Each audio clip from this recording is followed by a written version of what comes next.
Hello guys, welcome again to Jupiter Classes.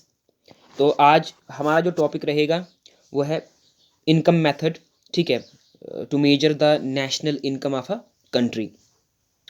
तो video को अंत तक देखिए। ठीक है, और अगर आप चैनल पर नए हो तो चैनल को सब्सक्राइब करो, और अगर अब तक आपने हमारा जो एंड्रॉयड एप्लीकेशन है उसको डाउनलोड नहीं किया है तो आप जल्द से जल्द उसको डाउनलोड करो। लिंक जो है आपको डिस्क्रिप्शन बॉक्स में मिल जाएगा। तो हम आज आते हैं इनकम मेथड पे। तो आपको पता ही है कि हम मेजरमेंट ऑफ नेशनल इनकम कर रहे हैं कि मेजर में नेशनल इनकम को हम किस तरीके से मेजर करते हैं। तो हमारे पास तीन मेथड्स रहते हैं, value added method, income method और एक्सपेंडिचर मेथड। तो वैल्यू एडेड मेथड हम ऑलरेडी कर चुके हैं। तो अब हम आ रहे हैं इनकम मेथड और एक्सपेंडिचर मेथड की तरफ।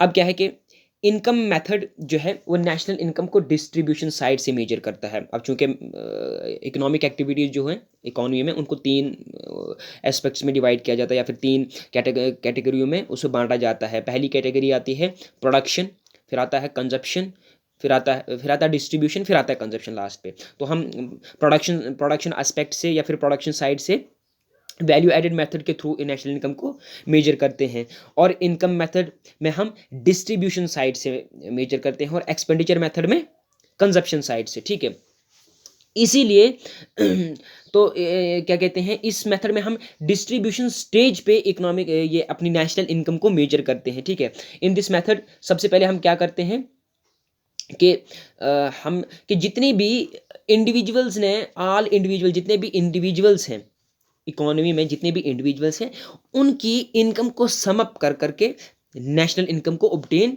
करते हैं। ठीक है, इंडिविजुअल गेट्स, अब इंडिविजुअल्स अपनी इनकम इंडिविजुअल जो है या लोग जो हैं वो अपनी इनकम किस फॉर्म में हासिल करते हैं, तो they get there income in the form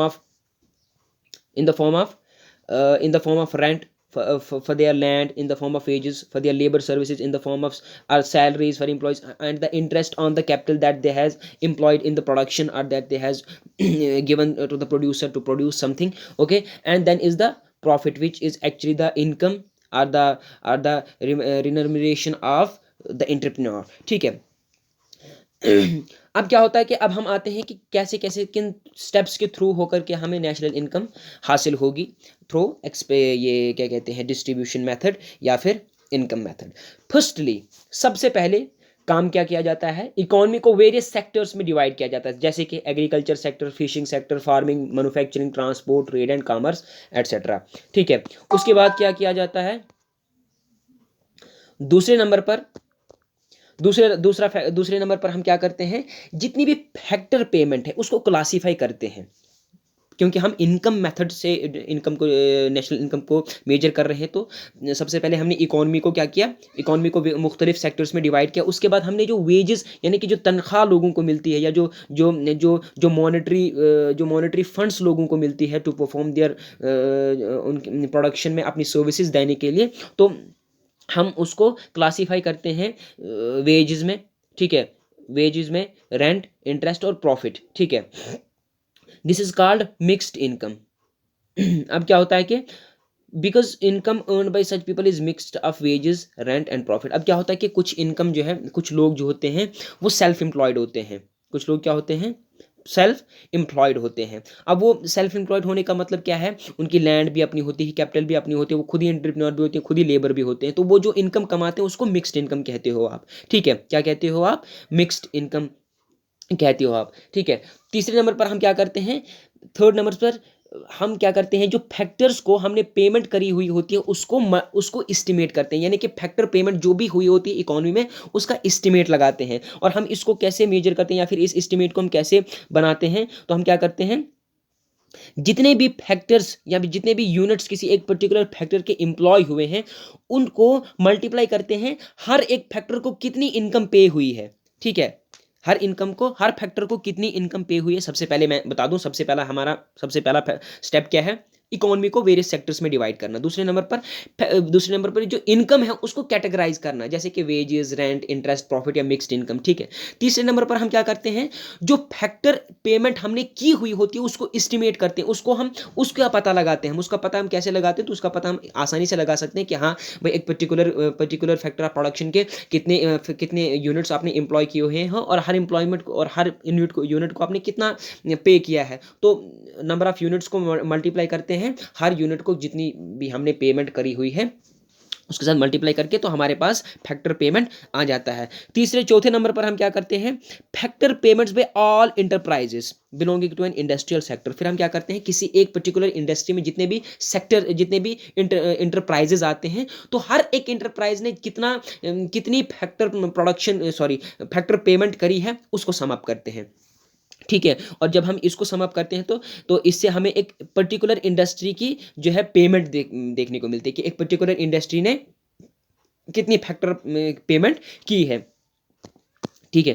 चौथे पर हम क्या करते हैं, चौथे नंबर पर जितने भी सेक्टर्स ने, ठीक है, जितने भी सेक्टर्स हैं, ठीक है, जितने भी सेक्टर्स हैं उनकी पेमेंट को सम अप करते हैं, समझ आ गई, उसकी पेमेंट को सम अप करते हैं। तो by doing this we attain domestic factor income which is also called the net domestic factor net domestic product at factor cost. जब हम पूरी की पूरी इकोनॉमी के जितने भी सेक्टर्स हैं उन्होंने जितनी भी पेमेंट करी है उसको सम अप करते हैं, तो हमारे पास क्या आ जाता है, net national product at factor cost, ठीक है। क्या आ जाता है हमारे पास, net national product at factor cost. Finally और लास्ट पे हम क्या करते हैं, जब net national product factor cost में इनकम फ्रॉम अब्रॉड, यानी कि उस इनकम को हम जमा करते हैं जो अब्रॉड जाकर के हमारे लोगों ने कमाई है, तो हमारे पास आ जाता है net national income eight factor, net national product at factor cost which is also called national income. तो इस तरीके से डिस्ट्रीब्यूशन मेथड के थ्रू हम नेशनल इनकम को मेजर करते हैं।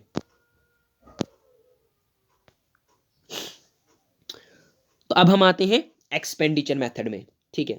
अब एक्सपेंडिचर मेथड क्या है, तो एक्सपेंडिचर मेथड में हम क्या करते हैं, नेशनल इनकम किस तरीके से ऑब्टेन करते हैं, तो एक साल में एक इकोनॉमी में जितना भी खर्चा हुआ है उसको सम अप करके हम एक्सपेंडिचर मेथड के थ्रू नेशनल इनकम को मेजर करते हैं, ठीक है। अब एक्सपेंडिचर, चूंकि एक्सपेंडिचर जो है हाउस होल्ड्स करते हैं, गवर्नमेंट भी करती है और बिजनेस इंटरप्राइजेस भी करते हैं, और बिजनेस इंटरप्राइजेस कैपिटल गुड्स पे खर्चा करते हैं। उसके बाद यानी कि एक इकोनॉमी में जो खर्चा होता है वो किन किन गुड्स पे होता है, कौन कौन करते हैं, हाउस होल्ड्स करते हैं, सरकार करती है और बिजनेस इंटरप्राइजेस करती है या फिर एंटरप्रेन्योर्स करते हैं, कैपिटल गुड्स, ठीक है। फिर क्या होता है कि फिर एक और बात होती है कि we export some goods and services to the foreign countries. इसके अलावा हम कुछ गुड्स एंड सर्विसेज को फॉरेन कंट्रीज में एक्सपोर्ट करते हैं, ठीक है। इसीलिए जो हमने उन गुड्स को, जिन गुड्स को हमने एक्सपोर्ट किया उन पे जो खर्चा आया उसको भी हम एक्सक्लूड करते हैं एक्सपेंडिचर में। Similarly people of our country makes expenditure on the goods and the services which have been imported from other countries. इसी तरीके से हमारे जो लोग हैं वो उन गुड्स एंड सर्विसेज पे भी खर्चा करते हैं जो हमने बाहर से इंपोर्ट करी हुई हैं, ठीक है। तो अब हम देखते हैं कि हम नेशनल इनकम एक्सपेंडिचर मेथड के थ्रू किस तरीके से अटेन करते हैं। तो सबसे पहले हम क्या करते हैं, जो जितने भी खर्चे हुए हैं यार उनको ऐड करते हैं। तो खर्चे किस किस किस्म के हो रहे हैं, देखिए सबसे पहले कौन खर्चा कर रहा है, कंज्यूमर गुड्स पे जो खर्चा हो रहा है, जो इंडिविजुअल्स या फिर घरेलू चीज़ों पे खर्चे हो रहे हैं, ठीक है, उसको कह रहे हैं आप कंज्यूमर गुड्स पे जो भी एक्सपेंडिचर आता है इसको आप कहते हैं फाइनल प्राइवेट कंजप्शन या final private expenditure and it is denoted by c. याद रखना इसको डिनोटेड बाय सी, यानी कि कंज्यूमर गुड्स पे जो खर्चा होता है उसको किससे डिनोट करते हो आप, सी। फिर गवर्नमेंट एक्सपेंडिचर यानी कि सरकार भी कुछ चीज़ों पे खर्चा करती है भाई, और इसको आप किससे डिनोट करते हो, इसको आप जी से डिनोट करते हो, सॉरी यहाँ पे मैंने सी लिखा है, इसको आप जी से डिनोट करते हो। एट द सेम टाइम कुछ एट द सेम टाइम जो हमारे प्रोड्यूसर्स हैं, एंटरप्रेन्योर्स हैं, वो कैपिटल गुड्स पे खर्चा करते हैं, ठीक है। और इसको ग्रॉस इन्वेस्टमेंट भी कहते हैं, ठीक है, या ग्रॉस डोमेस्टिक कैपिटल फॉर्मेशन भी कहते हैं, और इसको आप आई से डिनोट करते हो, इसको आप आई से मतलब इन्वेस्टमेंट भी बोलते हो, ठीक है। अब उसके बाद expenditure made by the foreigner on our goods and services exported to them is denoted by X, and the expenditure made by our people in goods and services of other countries imported by us is denoted by M। यानी exported चीज़ों, हमारी चीज़ों पे जो बाहर के लोग खर्चा करेंगे उसको आप एक्स से डिनोट करेंगे, और हम जो बाहर के लोगों की चीज़ों पे खर्चा करेंगे उसको हम एम से डिनोट करेंगे। इसके बाद क्या होगा, we minus export from import to get net export. अब क्या होता है कि एक्सपोर्ट और इम्पोर्ट में से हमने एक्सपोर्ट और इम्पोर्ट को हम माइनस करते हैं सो दैट कि हमारे पास नेट एक्सपोर्ट आए। ठीक है, नेट एक्सपोर्ट आए। क्या होता है कि अब ये नेट एक्सपोर्ट जो है आपका पॉजिटिव हो सकता है, नेगेटिव हो सकता है, क्योंकि अगर आपका इम्पोर्ट जो है, अगर आपका इम्पोर्ट जो है ज़्यादा, एक्सपोर्ट कम है, तो आपका जो इम्पोर्ट है वो नेगेटिव में होगा, नेट एक्सपोर्ट जो है नेगेटिव में होगा। और अगर आपका इम्पोर्ट ज़्यादा है और इम्पोर्ट कम है और एक्सपोर्ट ज़्यादा है तो आपका जो नेट एक्सपोर्ट है वो पॉजिटिव में होगा। इसके बाद हम क्या करते हैं, देन हम फिर क्या करते हैं, जितने भी मैंने ऊपर एक्सपेंडिचर का जिक्र किया हम उनको फिर सम अप करते हैं। और हमारे जब हम उनको सम अप करते हैं तो हमारे पास क्या आ जाता है, gross domestic product at market prices, GDP at market prices is equal to GDP, यानी gross domestic product at market prices is equal to consumption plus government expenditure plus investment plus x minus m, और x minus m मतलब कि import minus export minus import, and it is n x. ठीक है, फिर क्या करते हैं हम, फिर डेप्रिसिएशन को डिडक्ट करते हैं हम किससे, on deducting depreciation from gross domestic product at market prices we get net domestic product at market prices. ठीक है, then we then subtract net indirect taxes, क्योंकि सरकार कुछ से टैक्सेस हमसे लेती है तो हम उसको माइनस करते हैं और सब्सिडीज को प्लस करते हैं। ठीक है, सब्सिडी नेट इनडायरेक्ट टैक्सेस। अब नेट इनडायरेक्ट टैक्सेस हम क्या क्या मुराद है, इनडायरेक्ट टैक्सेस माइनस सब्सिडीज। अब क्या होता है कि जब हम इनकम कमाते हैं तो कुछ हिस्सा सरकार ले जाती है in the form of tax, और एट द सेम टाइम सरकार हमें सब्सिडी भी देती है, मतलब कि इनकम बढ़ाती है। तो इसीलिए हम सब्सिडी को प्लस करते हैं इनकम और इनडायरेक्ट टैक्सेस को माइनस करते हैं। और जब हम इनडायरेक्ट टैक्सेस में से सब्सिडीज को निकालते हैं तो हमारे पास नेट इनडायरेक्ट टैक्सेस आता है। ठीक है, तो लास्टली हम क्या करते हैं, lastly we add net factor income from abroad to get net domestic product at factor cost to obtain the net national product at factor cost which is national income. तो इस तरीके से हम नेशनल इनकम को, अब थोड़ा सा nominal GNP और रियल जीएनपी का कंसेप्ट। अब ये नॉमिनल जीएनपी और रियल जीएनपी क्या होता है, थोड़ी सी सरल भाषा में आपको बता दूं कि नॉमिनल जीएनपी और रियल जीएनपी क्या होता है। ग्रॉस नेशनल प्रोडक्ट, मैं सिंपल सी भाषा में बता देता हूँ, याद रखना। जब सबसे पहले आपको ये पता होना कि GNP gross national product means यार एक साल में एक कंट्री के अंदर या एक इकोनॉमी के अंदर जितने भी गुड्स एंड सर्विसेज या फिर जितनी भी इनकम जनरेट हुई एक साल के अंदर, एक फाइनेंशियल ईयर के अंदर एक कंट्री में या एक इकोनॉमी में जितने भी गुड्स एंड सर्विसेज की वैल्यू प्रोड्यूस हुई उसको कहोगे आप जीएनपी। ठीक है, अब क्या होता है कि ये जो वैल्यू है, यानी कि जब हम गुड्स एंड सर्विसेज प्रोड्यूस करते हैं तो जाहिर सी बात है उनकी जो वैल्यू है उनकी प्राइसेस से मेजर करी जाती है, यानी कि उनकी प्राइसेस उनकी वैल्यू बताती है कि उनकी वैल्यू क्या है। तो जब हम किसी, अब आपको पता होगा कि आज जो प्राइसेस हैं वो आज से 10 साल पहले नहीं थे, आज से 10 साल पहले प्राइसेस बहुत कम थे और आज प्राइसेस बहुत ज़्यादा हैं। तो जब हम एक साल की पैदावार को, एक साल की प्रोडक्शन की वैल्यू जो है उसकी करंट प्राइसेस पे मेजर करें तो उसको कहते हो आप नॉमिनल जीएनपी। मान लीजिए कि हमने क्या किया, मान लीजिए कि मान लीजिए कि हमारी कंट्री में सिर्फ पेन प्रोड्यूस किए जा रहे हैं और आज जो पेन और 10 पेन प्रोड्यूस कर रहे हैं हम, और हर एक पेन की कीमत जो है 5 रुपये है, तो इज इक्वल टू 50, यानी कि हमारी जो नॉमिनल जीएनपी होगी वो 50 रुपये है। नॉमिनल जीएनपी 50 रुपये है। अब मान लीजिए कि क्या कहते हैं, आज से 10 साल पहले इसी पेन की कीमत कितनी थी, 2 रुपये थी। ठीक है, और 2 रुपये थी, और जब हम इसको प्रोड्यूस करेंगे 10 इंटू 2 इज इक्वल टू 20। मान लीजिए ये किसकी, ये है 2020 की बात।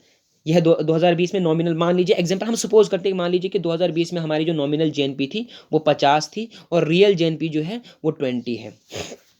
ठीक है, क्योंकि रियल जेनपी, अब हाँ मैंने इतना ये तो भूल ही गया मैं। तो नॉमिनल जेनपी क्या होता है, जब हम गुड्स एंड सर्विसेज की वैल्यू को जो है करंट प्राइसेस से मेजर करें तो वो होता है नॉमिनल जेनपी। और रियल जेनपी में क्या होता है, रियल जेनपी में हम किसी बेस ईयर प्राइसेस से मेजर करते हैं गुड्स एंड सर्विसेज को। बेस ईयर मतलब कि किसी एक साल, किसी गुज़श्ता साल की जो बेस प्राइसेस थी उनको लेकर के चलते हैं। अब मैंने ये एग्जांपल दी, इस एग्जांपल को दिमाग में रखो कि मान लीजिए कि इस साल 2020 की बात, 2020 की बात लीजिए, नहीं 2019 की बात ले लेते हैं हम कि 2019 में हमने 10 पेन प्रोड्यूस किए और हर एक पेन की कीमत 5 रुपये थी। तो ऐसे में हमारी जो नॉमिनल जीएनपी है वो 50 रुपये है। लेकिन मान लीजिए कि ये तो हमने उनको करंट प्राइसेस से मेजर किया। मान लीजिए कि आज से 10 साल पहले पेन की कीमत 2 रुपये थी और 2020 में हमने 10 प्रोडक्ट प्रोड्यूस किए हैं, 10 यूनिट्स प्रोड्यूस किए पेन के, तो 10 इंटू 2 इज इक्वल टू 20। अब देखिए, अब आपको और ज़्यादा समझ आएगी। मान लीजिए 2020 की थी, मान लीजिए कि 2021 में क्या हो गया, हमने फिर से उतने ही पेन जनरेट किए। 10 × 5, लेकिन प्राइसेस जो हैं वो अब 7 हो गए, तो कितना बनेगा 10 × 70।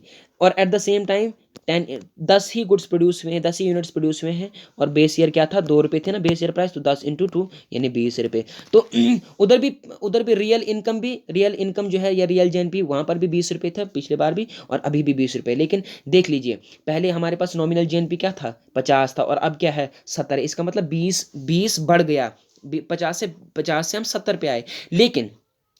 लेकिन गुड्स एंड सर्विसेज तो उतने ही ना, एक्चुअल में मायने कौन रखता है, ये जो आउटपुट है वो मायने रखता है। आउटपुट तो 10 ही है ना, आउटपुट तो 10 ही यूनिट्स प्रोड्यूस हो रहे हैं ना। तो ऐसे में पता चल रहा है कि हमारी इकोनॉमिक ग्रोथ नहीं हो रही है, खाली प्राइसेस बढ़ने की वजह से हमें दिख रहा है कि हाँ हमारी जो जीएनपी है वो बढ़ रही है। तो ये है नॉमिनल जीएनपी और रियल जीएनपी का कंसेप्ट। तो आज हमारा ये चैप्टर खत्म हो गया। वीडियो पसंद आया तो वीडियो को लाइक शेयर करो, ठीक है। और क्या कहते हैं, अगर अब तक हमारा जो चैनल सब्सक्राइब नहीं किया, चैनल को सब्सक्राइब करो, हमारा एंड्रॉइड एप्लीकेशन डाउनलोड करो, लिंक डिस्क्रिप्शन बॉक्स में मिल जाएगा। मिलते हैं नेक्स्ट वीडियो में, टिल देन टेक केयर।